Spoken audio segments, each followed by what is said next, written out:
436 victims. A 7-year reign of terror. The Champawat Tigress holds the record for the most human kills by a single animal. She is known as the Devil of India.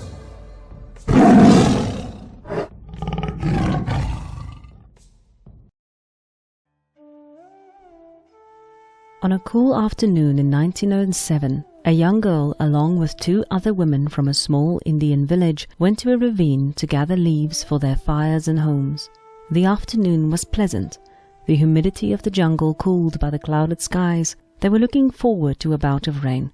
With baskets and knives in hand, they scrambled up the trees and quickly got to work, all the while chattering gossip between the thick leaves. After the young girl had gathered enough leaves for her home, she slid off the branch feet first and immediately screamed in terror when a tiger slammed its paw into her foot.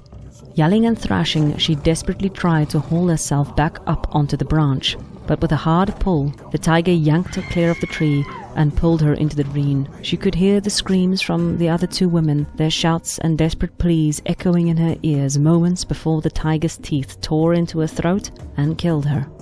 And so the Devil of Champawat claimed its 434th victim. In the 1800s, it was said that the war between tiger and man was so fierce in India that either man or beast could come out the victor. People would walk between villages in groups, holding torches up high to scare off any would-be man-eaters.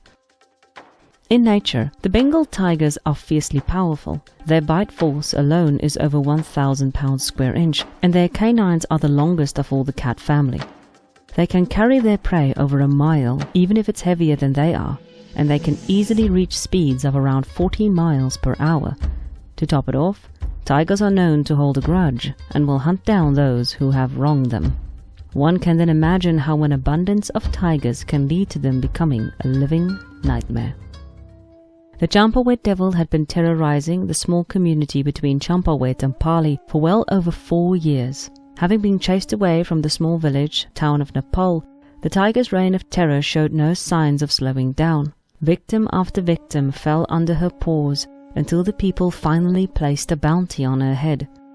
Many hunters would answer the call, but each returned home in shame and failure.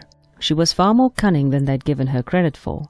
She was careful, cautious, smart, and vicious. But a young man who had lived out his life in India, hunting many different animals, also heard the call. His name was Jim Corbett. Jim Corbett would become one of the most prolific man-eater hunters in history. But in 1907 he was young, inexperienced, and he was up against one of the most vicious man-eaters in history. When they summoned him, Jim Corbett immediately asked for the price on the tiger's head to be removed. Unlike many of his fellow hunters, he did not see the tiger as a crazed monster, but rather as an animal desperate to survive. She needed to be stopped, but he'd be damned if he did so for the sake of money. For 4 days he traveled through the hot jungles until he came upon the village of Pali, where he found the small town in disarray. The square was filthy, and there wasn't a soul in sight. Spotting movement in the huts, he settled in the town square, started a fire, and decided to wait. Soon enough, pale-faced, terrified villagers trickled out of their homes. They told him they'd been hiding in their homes for 4 days to escape the tiger, to escape the devil. The tiger had stalked the road between Pali and Champawat for the whole week, roaring loudly in the night, waiting for new prey. But they refused to even budge an inch. Now they were running out of food. Realizing their dire straits, Corbett immediately got to work. He took a man with him and headed to the ravine where the poor girl had been killed. He found the pug marks, or tracks of the tiger, and quickly ascertained that they were dealing with an older female, well past her prime. All remains they found of the girl were a few scraps of bone, which they took back to the village to be cremated. A new death would lead him to the neighboring village of Champawat, where horrified eyewitnesses told him how Shaitan, the devil, had carried a woman by the small of her back into the trees. She'd still been alive, screaming and begging for help, but their own fears had prevented them from following the beast. Corbett would also meet a poor woman on the far outskirts of town who'd been struck dumb when the tiger had attacked and killed her sister months prior. The mute woman had chased after the tiger, begging the animal to take her instead, but the tiger had paid her no heed. and had disappeared into the bushes. Corbett gathered as much information as he could about the tigress, but this information was only helpful so far. He needed a strong lead. He needed a fresh sighting.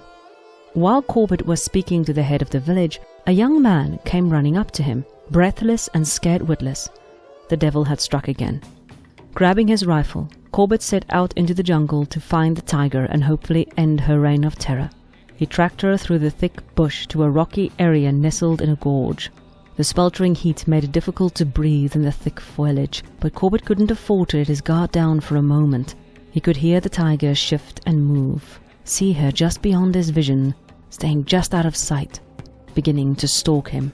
He could feel the terror and excitement rising within him. If she pounced, the chances that he could fire quick enough was slim to none. This was her territory. As the sun began its slow dip, Corbett knew that in the dark he stood absolutely no chance against her. So he started back to the village to start work on his new plan. If he pursued her in her own territory, he would be at a disadvantage and in great danger. So he would just have to force her into an area where he could get a clear shot. Early the next day, he stationed the villagers on the crest of a hill opposite another hill. At the bottom of the hill was a wide ravine. On his signal, he told the villagers to make as much noise as possible to flush her out and force her into the open. The plan was to set up a position on the neighboring hill and shoot her once she came into view. But the villagers were perhaps a little too eager. At a staggering 150 yards away from his hoped position, the villagers started making an indecent amount of noise. Corbett ran as hard as he could over the uneven terrain, almost breaking his neck. Above him on the other side of the ravine, the cacophony of guns, pots, pans and screams swelled over the hill. He hit the ground, settling in the tall grass, praying he hadn't missed her. All he could hear was the continuous roar of sound and cacophony, and he felt his heart sink. Then she appeared. Old yet majestic, she trotted through the underbrush, her eyes wide and ears pinned back at the ruckus. Wasting no time, Corbett took aim and fired. The bullet hit her rump. She snarled and took off. Taking aim again, he was unlucky to land his second shot just behind her as she slipped up a rock. Cursing his bad luck, he set off after her into the foliage. Above him, cheers roared in the ravine, and he prayed the people would stay put for the time being.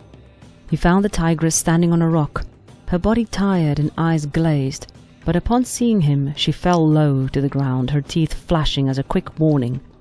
He stood his ground, and she snapped into a charge. Corbett fired a third time, this time clipping her in an outstretched paw, which was ready to crush his skull.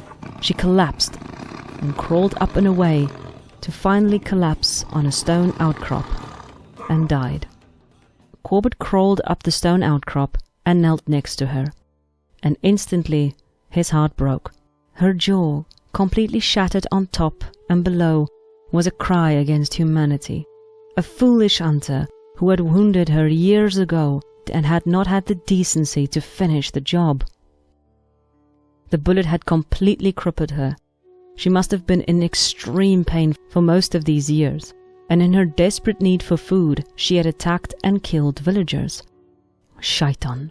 Shaitan! The word carried up and over the ravine, and before he knew it, the villagers were upon him, demanding that she be handed over so that they could hack her to pieces. Each of these men had suffered from this tigress in one way or another. Corbett could not blame them for their anger, but he could not allow them to hack her to pieces. Somehow, he managed to stop them, and slowly they began to calm down. When he did finally hand her over, they carried her down the rock with reverence. The reign of terror had finally come to an end. The tigress would be taken from village to village to prove to all the people that the devil had been slain. Corbett would eventually skin her and take the pelt with him as a trophy, but not before making one final stop.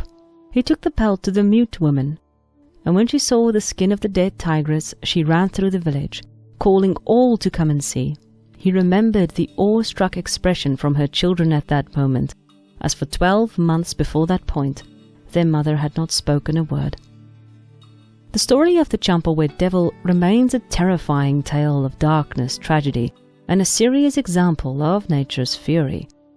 But dead center, at the heart of it, is the rallying cry against the unfairness of it all, of a tiger who had turned man-eater due to the stupidity of a hunter who had wounded but not killed. It is very possible, though, that her anger had manifested in her need to kill people. It was a hunter who had wounded her in the first place, and tigers do hold grudges. But perhaps in her story, we can all remember that sometimes anger can be justified.